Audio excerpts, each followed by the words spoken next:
Well, All that right. answers my question then. I'm ready. I have no other questions. Let's go. All right, let's get started here. Game number one, guys, between Tice and Gnimsh. Kicking things off for Deck Wars Season 2 Finals. Here we go. Your soul shall Oh, be double gunfight. mine. Yeah. Yeah, now it all comes down to whether or not Gnimsh reads that this is a handlock, not a zoo. But I think if he's kind of dug into Tice's MO, then he knows that it's pretty much going to be handlock. So keeping Big Game Hunter is a must. Now you have to make sure that you draw a way to deal with something like Twilight Drake. So Execute is also going to be a very valuable card unless his opponent misses a drop and he doesn't have to deal with it. I greet Okay, so Tice, starts off with the Mountain Giant at the very least. you. Got a couple minions too he can throw out there if he wants to play in the early rounds. But knows turn 4 he's got something, but Gnimsh got the answer already, and so he's looking pretty good here. Gnimsh, he's got the Armorsmith play and the Acolyte play too, in those turns leading up to the Deathbite, so could be some very huge turns for him, like in turn 5, turn 6, where he's going to be drawing cards, getting some armor. He's going to curve yeah. well. He's got a Belcher too, so he's looking good. Yep. The most important thing is just making sure that you're being able to answer the threats and line things up accordingly. I have to imagine Armorsmith's coming down. There's no real incentive to play like a Coin Acolyte or even Armor Up because you don't have Yeah. Shield Slam yet. So Armorsmith is the go-to play.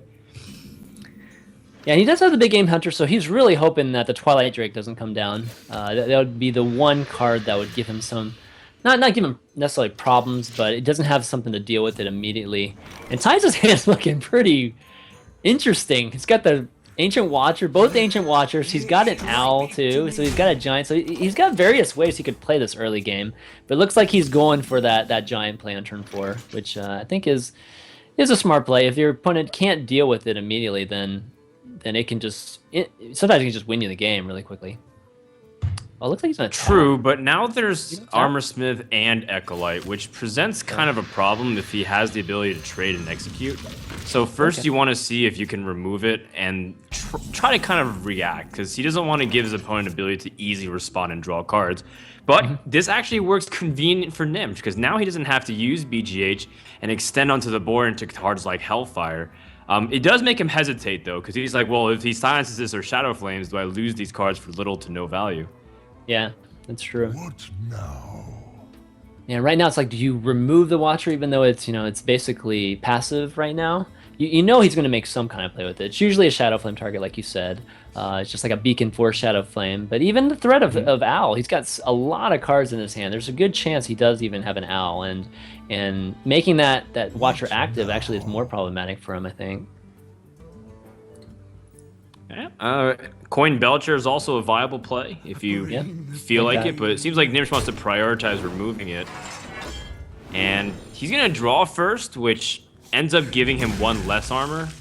And I think it's okay. A lot of people would say, Gnimsh, you missed out a chance for 1 armor, but he's never sure. You're never completely positive if the draw ends up changing the play. So I'd always go for an extra draw first over 1 armor. Yeah, I think I would do the same. Oh, now he's got 2 silences. Wow. Okay, so he's going to choose to play the Mountain Giant now, that at least one of the small threats are here. Still thinking about it. 3 mana Mountain Giant, man, that's the good life. Well, if you're playing around cards like Execute before, I mean, it's kind of the same situation now. Yeah. Tice also was hoping that maybe he'd get something like Twilight Drake to test the water, so that way Mountain Giant could be stronger. Execute on the Drake would rather be on, or sorry, you'd rather use Execute on the Drake than the Giant. But in this case, he's going to find out BGH is coming. Yeah. BG, it's going to be obviously the perfect answer to that Giant. But Tice does have another Giant, so the follow-up might not be quite as easy for Gnimsh. He's got the Faceless too, which is going to allow him to just be a bit more reactive to Tice's board. If he throws up a big taunt like a Molten Giant taunt eventually, or even a Drake taunt, he could actually just Faceless that and at least stall or potentially evenly trade there.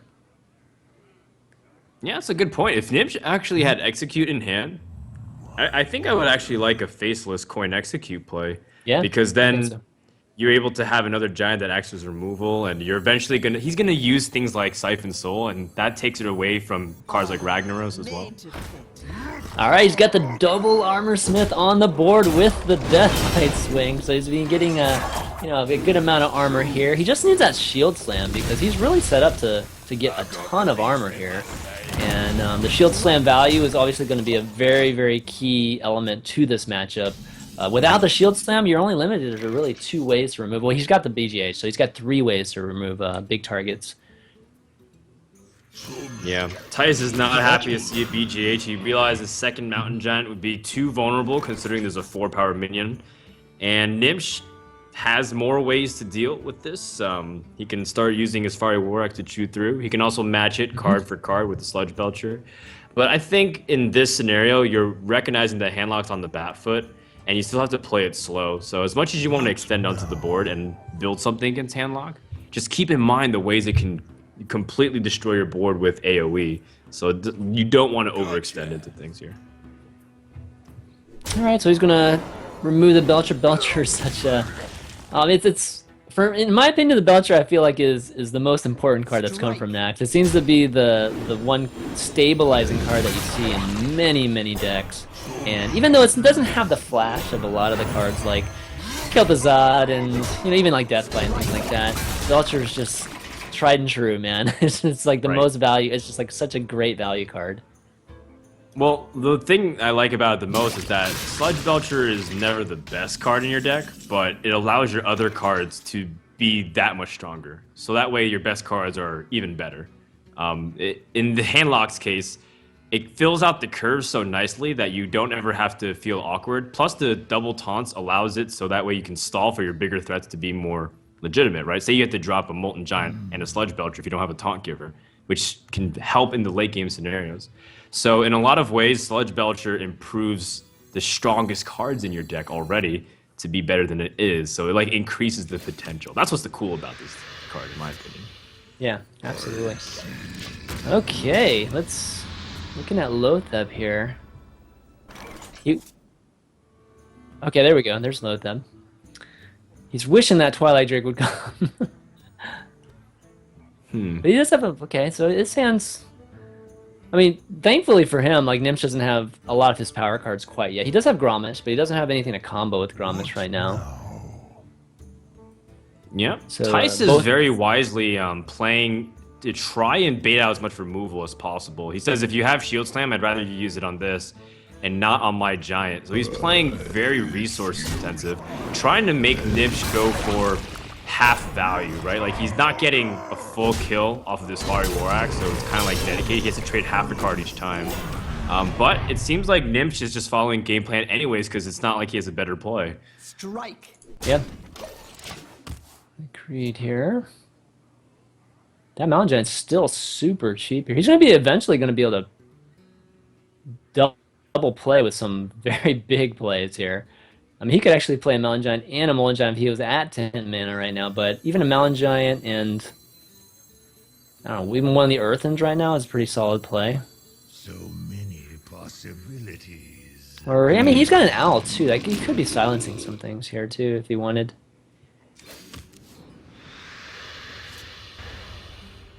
Yeah, it's a little tricky as it looks like Tice's stream's lagging slightly, so we're gonna hop on Gnimsh. Yeah. I think Tice is just kind of cornered to play this Mountain Giant. Every other play is extremely weak, and like playing Molten Giant for 8 when you know Warrior's gonna be pushing in a little bit more is just kind of inefficient. So get out this Mountain Giant now, and you have more threats. So like the number one thing Handlock's afraid of in these control matchups is just running out of threats and then having to life tap into them when you don't have the guarantee of playing it. So if Tice loses this Giant, it's still okay because he has 2 more Giants in hand. But then when it comes down to a point where Warrior has all the answers and you can't do anything, then you're just scared. Okay, so Gnimsh is gonna, use that execute finally. He's been holding it for a few rounds there, but still got quite a bit of taunt. He's still got 2 taunts essentially in that Belcher. He's got the Ghoul too to use, actually this turn too, to set up even potentially more armor if he for Tice to even get through that. And that Giant looks fairly safe right now. Well, actually he has a BGH, so the BGH can actually remove that this turn. But it's looking like Gnimsh is going to get some armor here, unless it's silenced. Yeah, you know, like BGH and Shadow Flame would pretty much pick apart this board. It would leave a 1/1 or a 1/2 token, and that wouldn't be very much. Like the Mortal Coil could kill it, but he doesn't have it. And how much are you going to play around BGH in handlock? So Gnimsh is going to be a little bit surprised by this BGH, but he's going to keep a mental file of it in case this deck ends up winning. That's something you have to definitely be mindful for. Okay, Gnimsh running really low in cards here too.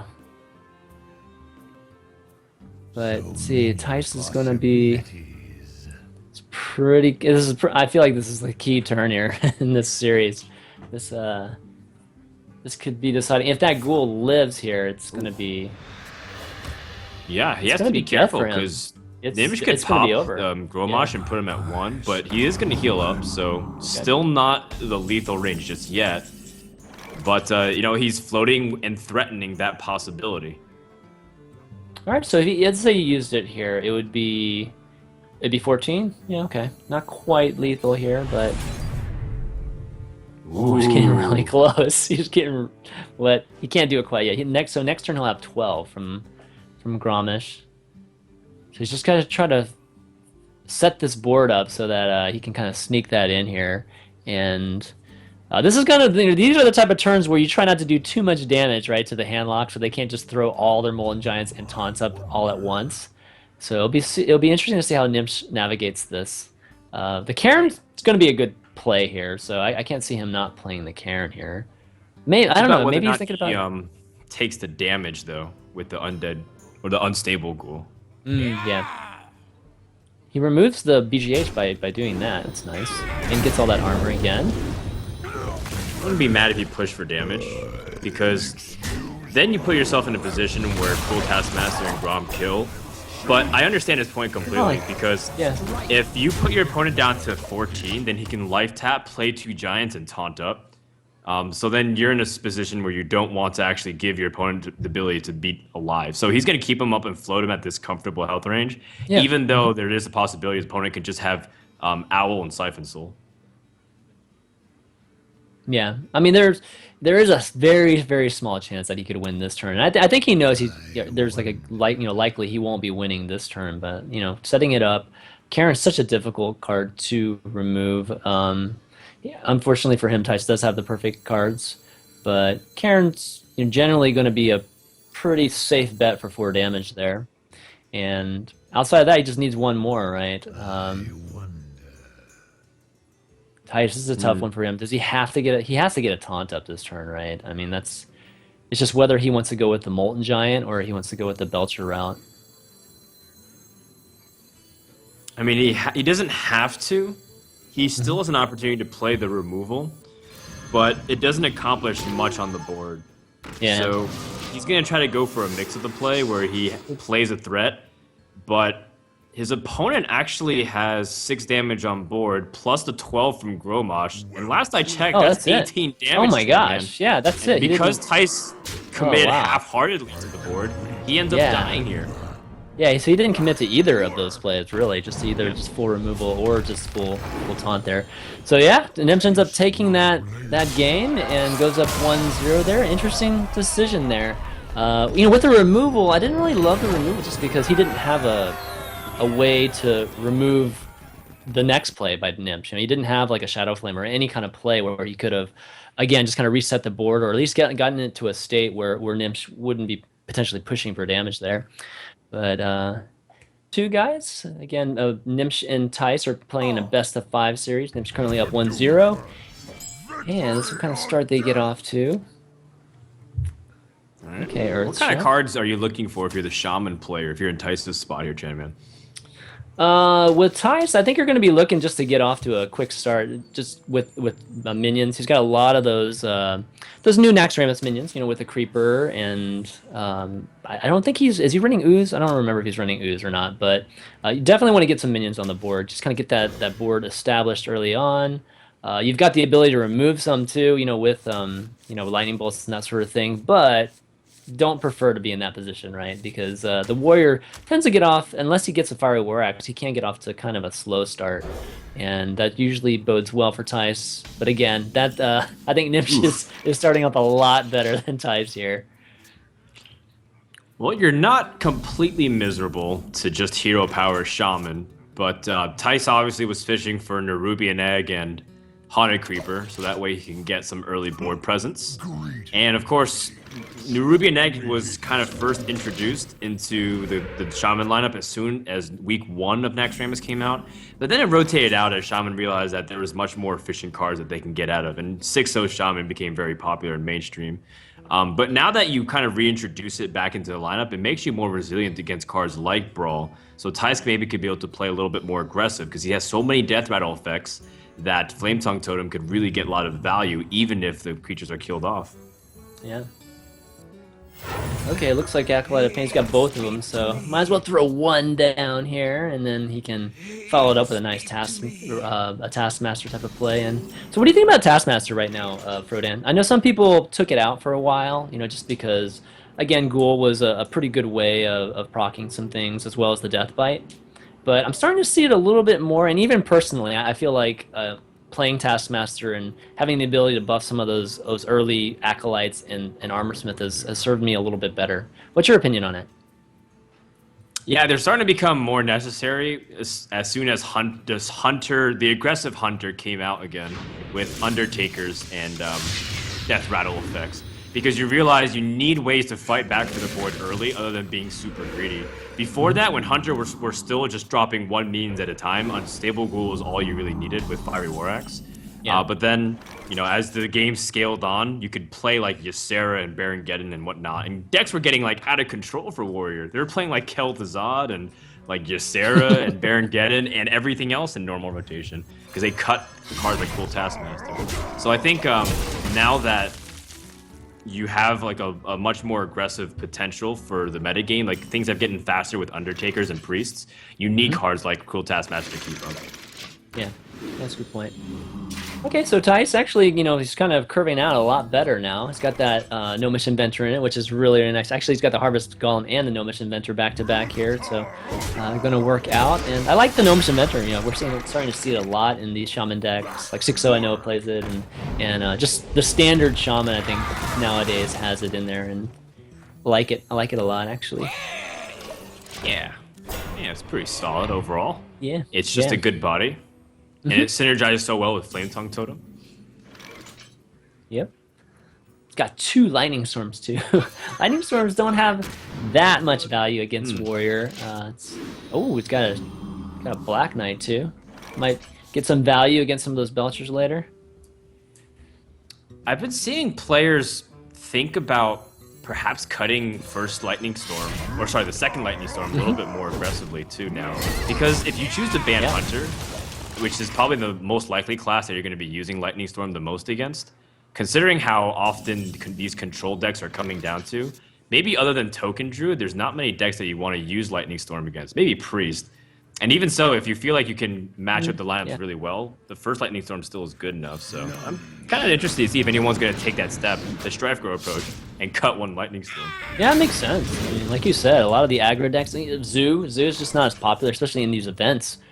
Just Handlock's been just so strong that it's hard to even play Zoo in the Warlock slot these days.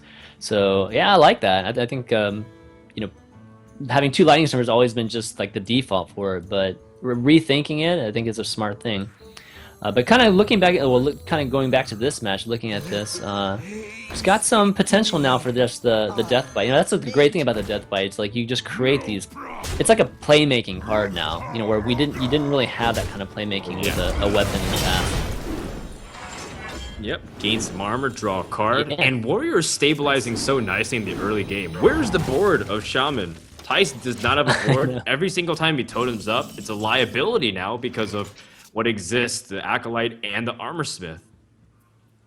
Yeah, and you almost, I mean, he's probably thinking about storming here just to kind of reset things. Like, you know, like you said, Shaman, you know, they want to have the board and they want to be able to, you know, kind of clear the board and just just really populate it really quickly with the Feral Spirits and the totems and that sort of thing.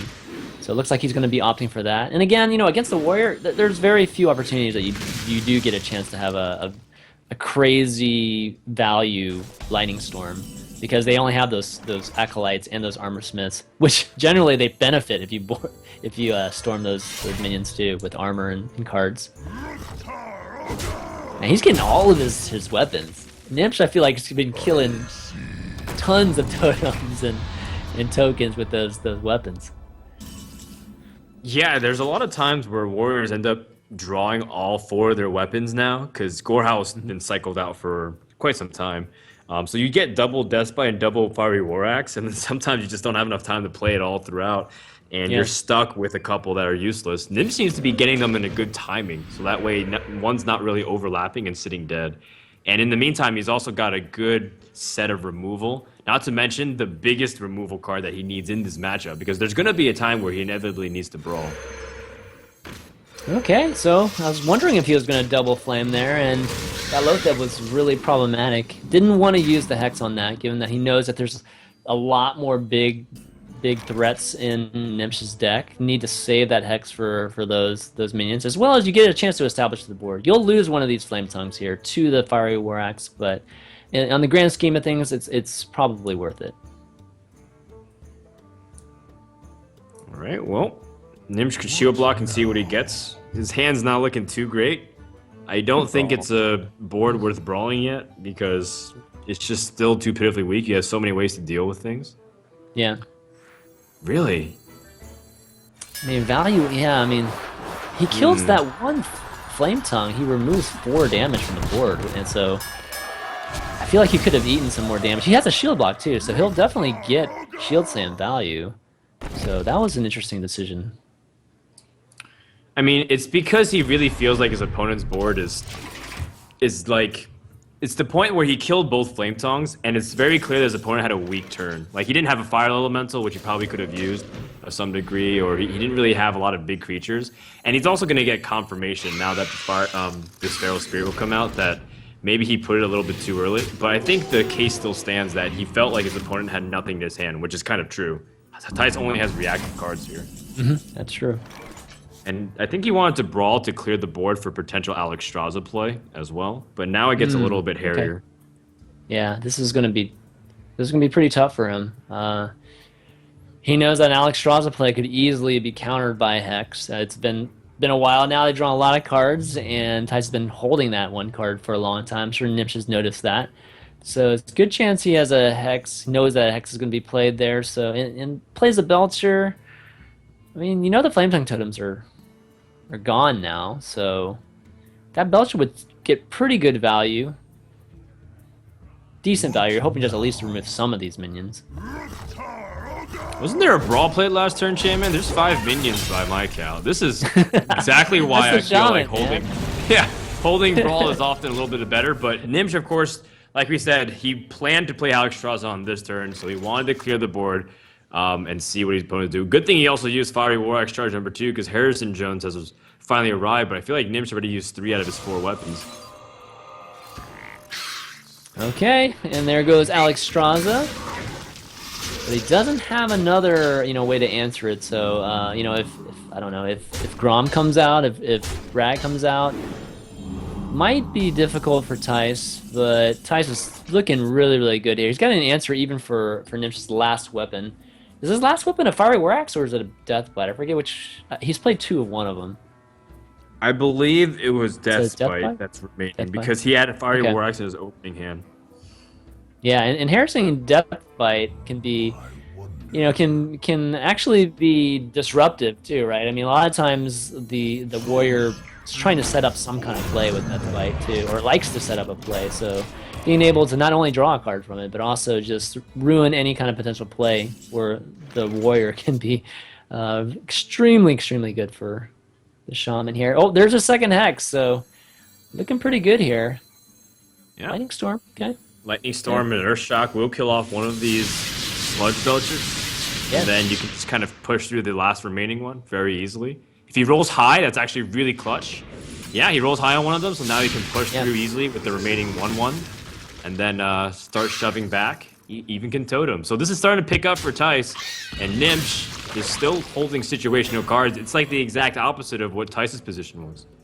Yeah. And this is where, you know, if you would have had another card that's potentially board clearing, like a Baron Geddon, it could really help you out here. But Gnimsh, yeah, really under the gun. He's got a bunch of single target removals in his hand right now. He's going to have to use some of it here. He's got 2 shields left at this point, so going to have to do something with it. Harrison's a decent target for it, so it's not like he wouldn't be getting too bad a value there. Let's draw a card there. Okay, there's the Death Bite. Oh, man. Good timing for Gnimsh. And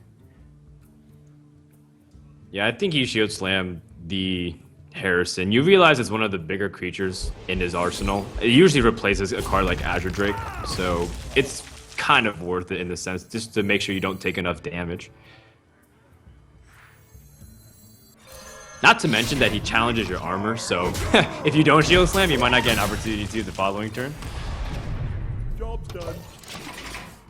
okay, so Right. Tice needs something here. Like, he can't just draw a lightning bolt and pass, because Yeah. this is dangerous grounds where your opponent's going to be drawing to a lot of legendaries. He has Death Spite up, and you're sitting at 15 health, and you saw Cruel Taskmaster Gromosh the previous turn. So you know that you might die. And Fire Elemental is a draw, but...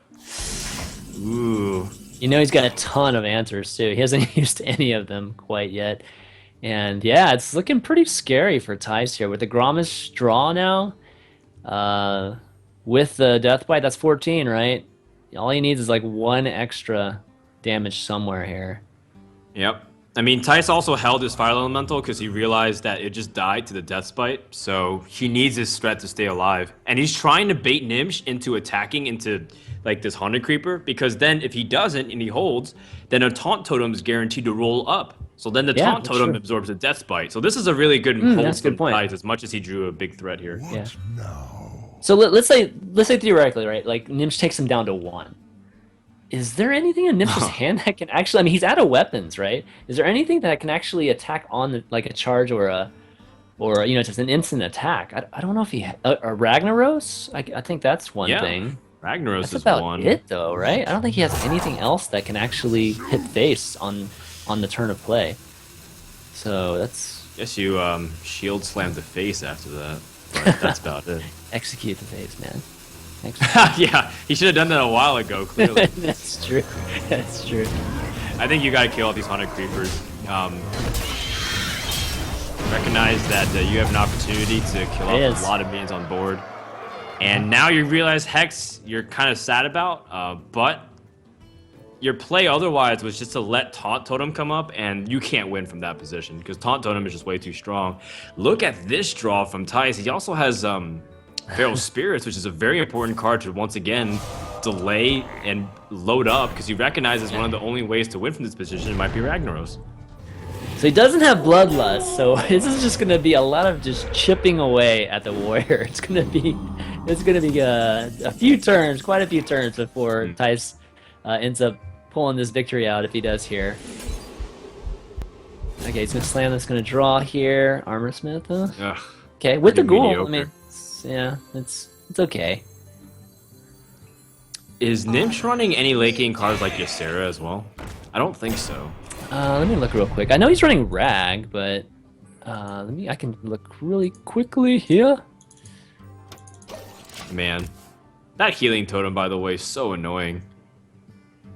Okay, so he's not running a Sarah. He's got his Sylvanas. He's still got Sylvanas in his deck, and Okay. Karen That could too, be right? I very don't think he's important. playing Karen quite yet. So, yeah, some of those cards at least will stick to the board, can be difficult. But I'm feeling like there's gonna be an RNG Rag shot somewhere in here. Not sure it's gonna hit, but it's. I think you might have to throw it down at some Are point. you doubting Gnimsh and his RNG? If it was a Maz, I would not doubt him at all. But Before there was a Maz, there was Gnimsh. that's true. That's If true. Maz That's- is that. RNGesus, then Gnimsh is John the Baptist. Like, he paved the way for a Maz to exist. Oh my gosh. He like prophesied that one day a person will come and succeed Gnimsh as the luckiest player in Hearthstone.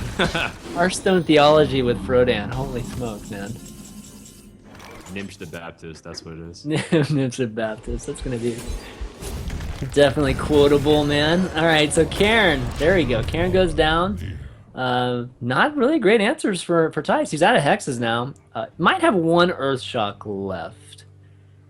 Not sure. I know he's used one, but on the Belcher. But okay, well, you can deal at least with a lot of it. Well, now there's gonna be this weird balance, like we mentioned before, where I guess Tice can just keep rolling Taunt Totem guaranteed. And Karen actually needs help. Like, there's going to be no... After this Feral Spirit dies, you just kind of keep rolling Taunt Totem. Oh, And there it is. Karen gets a buddy. So this is really important that Gnimsh has another minion. And then Tice needs to do something about this, like another Earth Shock to kill off Karen. That would be so big right here. Yeah, that would be huge. Sylvanas is still a problem for him, but ooh. Doom You Hammer can't might use work. the Doom Hammer on any of the minions.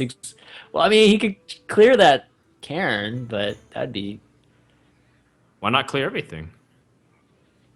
Are you afraid to give your opponent a totem? I don't think so. I mean, Well, he can't hit it with... He can't hit it with Doom Hammer. right? Man, I totally was, Yeah, he'll die the if he health does that. flipped over. I was like completely reversed. Yeah, you're right. No, Yeah. you're completely right.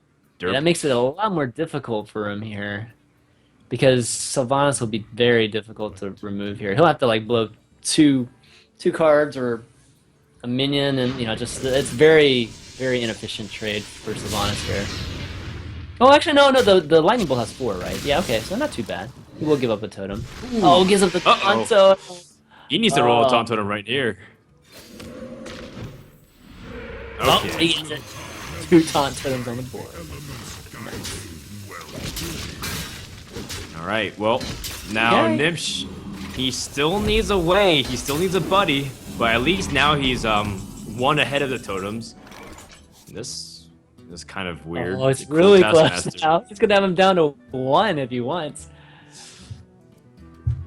But then he draws Alec here, and you're in trouble. Yeah, he could. I mean, oh man, this is tough. Do you execute? Cool task. Do you execute one of these totems? No, right? I don't know. I mean, do you cool task your own Cairn so that way it's a little bit tricky? Ooh, Alec here comes. Here, okay. Here we But go. he doesn't have enough mana. He's overloaded, Chan, man, because the Doom Hammer and the Lightning Bolt. Oh no. Okay, so it's gonna be another roll here. This is it. If he doesn't get a taunt, that's kind of why I was like, do you task and execute one of these totems? Oh, no, that's going to be it. You can't stop it because you just overloaded on mana. And Yep. Gnimsh is going to jump out to a 2-0 lead. Wow. Pretty interesting game there. Just they kind of Wow. both ran out of steam there at the end. I was just trying to kind of see who would draw anything at the end. And Tice does draw the Alkir just one turn, just too late there. Wasn't able to play it. Alkir could have just swung this for him. But yeah, like you said, Gnimsh is up 2-0 now in this best of 5 series. Just commanding lead here. And Tice is going to have to choose between his last 2 decks. One of his last 2 decks is Tice has got to win this game to stay alive here. Yeah, this is single limb, right? So Yeah, it's a from single here limb. on, you lose, you're not going home, you're out. Going hungry? Is that what you said? You're going. No, I said going home. Well, Oh, going going home. hungry. I It's don't like think we're going there yet. hungry. We're not quite Asian What? esports. We're in the West. Oh my goodness. Uncovering the esports. Okay, here we go. All right, so Tice does get his Harrison Jones. That's going to be really good for him. Plenty of weapons being played early on. And do you save the Harrison for a death bite, or do you just use it just the first opportunity you get? Like if you got it on 5. Job's done. Harrison, well, I mean, it is just like an all-around great play. You take away tempo, or you get tempo because you killed their weapon, and then you get card advantage because it replaces itself, and you also have a minion on board. So like, that's why Harrison can just be so dominant too. It's the same way as Black Knight because it accomplishes a lot of things at the same time. So Harrison's just an important keep for sure. Like you always want to keep it against Warrior if you're a control matchup. Okay, so Gnimsh starting out with a lot of his small minions here. He hasn't been able to get any of them down quite yet, so it's unfortunate given that he has the 2 Taskmasters. Would have been nice to have gotten an Armorsmith down potentially, but armoring up Yep. in the mirror matchup is always good too. Seems like whoever gets out to the first armor lead and gets that shield slam value usually ends up being the winner in this matchup, at least with my experience. This is Warrior vs. Warrior in a nutshell. If you get the quest that says beat down, deal 100 damage to heroes, just queue up a Warrior vs. Warrior game. You'll get it done in one go. Because it is going to take a long time to chew through this. You said it correctly, Chan, man. It's a very passive game. You feel like Armorsmith might just be an interesting, easy include, but then you might die to just like a one swing of the Death Bite. And you don't want to lose your smaller creatures inefficiently. You want to put Armorsmith behind Sludge Belchers. You want to use Cool Taskmaster where you can get a good trade. You don't want to drop Acolyte on an empty board because it could just get Fiery War Axe. So it's like this weird game of chicken, and Gnimsh is going to use Fiery War Axe with a face. Like, this is him, his aggro player coming out here. Oh, and you look what Ty's just drew. He's gonna probably Fiery War Axe him back here. Yeah, I mean, describing it as a game of chicken is perfect because it feels like the first person to flinch or to blink and actually plays a minion is usually the person at the disadvantage here. So we'll see what Tice does. I mean, people love control wars, don't they, champion? Yeah, they definitely do. They definitely do love control wars. Fatigue Although, I mean, now battles. you're presented with a lot of options. Normally, like, an easy way to disrupt your opponent's turn is to, like, have a Sludge Belcher, because then that starts, like, changing the pace of the game. Your removal's not going to be super efficient because it doesn't go 1-for-1, and you have to have a little bit more. And then you're happy to bait out, like, Shield Slam on a Sludge Belcher as opposed to, like, your Sylvanas or Cairn. So this game will start actually having development, but it wouldn't surprise me to see just more shadow boxing of, like, well, I'll trade an Fiery War Axe for, like, half your Armorsmith if you give me your Cool Taskmaster. Right, and there's that Sludge Belcher you were mentioning there. So Tice was the first person to blink, throws that Armorsmith down, but it was definitely awkward for Gnimsh to remove that. So Gnimsh actually opted for just the draw play there, and making it again kind of a little bit awkward for Tice if he didn't have the Fire War Axe. But fortunately for Tice, he has it, able to remove the Acolyte with not. I mean, he's got 2 draws from it, which is, it's definitely what you want from Gnimsh. So mission accomplished for both sides there, I think. All right, there's the Sludge Belcher, and that's going to start to swing the game. In this match in particular, he's got 2 of them too. It's very hard for the warrior to remove that efficiently. Yeah, and unless Tice gets Black Knight off the top, he needs to actually expend something that he doesn't want to here, whether it's like Cool Taskmaster and his Armorsmith to trade in. Otherwise, the Sludge Belcher will reign supreme, and then he's just going to fall farther behind on the board. And as much as this matchup is slow, there are ways for Warrior to be aggressive because of cards like Cool Taskmaster. Yeah. And just like the way you can pressure. Like if Gnimsh finds an opening, he'll just drop Ragnaros, and then his opponent will just always feel like he's being threatened with lethal in the following turns because Gromosh can end it. Yeah, absolutely. And then, okay, he's going with Shield Block there. Needs the draw. It's basically for a draw there because didn't have the greatest solution. My god, Sludge Belcher just always impresses me. Every single time with how much it keeps making opponents uncomfortable. Because look, you just spent 2 halves of your cards, well, basically a full card in total because of the Battle Cry effect plus the weapon. And you're going to kill off the Armorsmith body, and the token lives. The token lives, and the token can't be removed like easily with even like 1 mana. So This card's insane. I know it is Every insane. single It's time. yeah. Again, I think MVP of Nax for me at least. Okay, so Gnimsh got another one if he wants. It's like you saw how problematic it was for the first one was for Tice. So the second one's got to be even worse. You have to imagine. No problem. This is an interesting flavor play. Wow. Why did he do that? I guess he wanted to keep the armor in case, like, for the shield slam he's holding? It could be that. I think it also, he doesn't want his opponent to shield slam this. I don't think he wants his opponent to shield slam and, like, get anything else. Yeah, maybe you're right. He doesn't want to give up his armor. I think that's probably the more accurate Yeah. I description. mean, he could have just swung into it, right? He's Quite gonna, possibly. Okay, so he's gonna lose that weapon. Not too big a deal for him, actually, losing that weapon. Still got the Death Bite in his hand to remove that Harrison. Wow, Gnimsh has a lot of aggressive options here. He's got Ragnaros, know. and he's also got Death Spite with Gnimsh and a combination potential here. Yeah, on So, turn like, if 9, too. Yeah. Yeah. Oh, wow. Oh man, are you Yeah, feeling lucky? Oh boy, this is why I love watching Gnimsh's games, because he sometimes leads it up to it. Wow. He needs to hit Harrison here. Oh, he misses it. It's not That's honestly not too bad either. terrible for him, actually. Yeah. I mean, there is a brawl. There's what's that first card on the left there? It's I can't see, but yeah. Oh, it's Alex. he doesn't Okay, have there we go. Execute. Alex. He only has Faceless Manipulate or his own Ragnaros. Yeah. But I think he can leave it up to his own 50-50. Oh yeah, he can actually swing at this too. Yeah, I think I'd go with 50-50 here. I think you go with But Faceless too. I mean, the problem with 50-50 is what if you miss? Yeah, but what's his other option here? I mean, really, like you could try brawling, I guess, and hope for I mean, he's got like a what 66% chance he's gonna kill Rag there.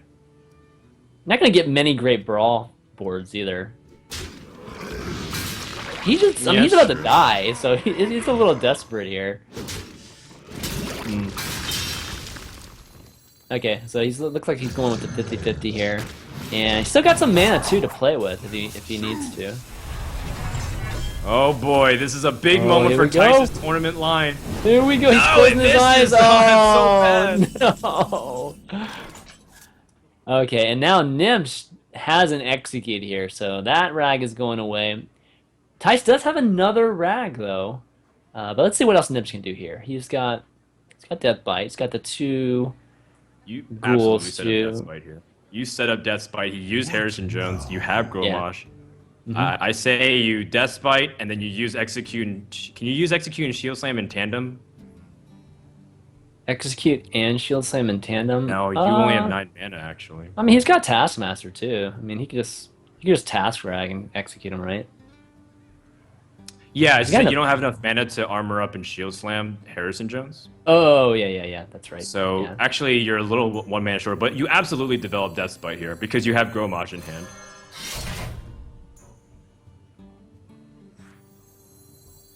You could actually play Ghoul to just put another target on him. Yeah, this is the safest. This is definitely the safest. You can also just attack Harrison too. Yeah, I think I would just attack him. It's not the plenty cleanest of play, time. but you take it. Yeah, you take it. You're gonna give him 8 damage, and you've got the great Grom play at the next turn here, and your opponent, Okay. no armor, not likely to be able to remove Rag and play something like a Belcher. He needs Belcher. He needs like a line defense and needs to kill his Ragnaros. And the only line of play is Brawl into Brawl. Belcher. Brawl From what into I Belcher. see. If he could pull this off, wow, that would be really, really great. I didn't actually Brawl into Belcher. Yeah, Brawl into Belcher just barely keeps him alive. But he's up against Gnimsh the Baptist, and he's I don't know if he can do this. Oh, you know what? Brawl into Belcher doesn't even keep him alive. He has a shield slam there, so he can actually remove the token, right? Ah, So- you're right. No, wait. He gives up his armor though by shield slamming. Oh man, he's just gonna brawl without the Belcher potential. And God. if Ragnaros survives, that's just icing on the cake. It looks Yeah, like yeah. his opponent's Cruel Taskmaster will survive, but it's okay because the prophecy has rung true. Gnimsh is going to advance 3-0 with his warrior deck. Yeah, and that warrior deck, man, just dominating this series. Tice, definitely a good run during the season, but coming up a little bit short here against Gnimsh. And yeah, Gnimsh will be moving on, and he'll be playing.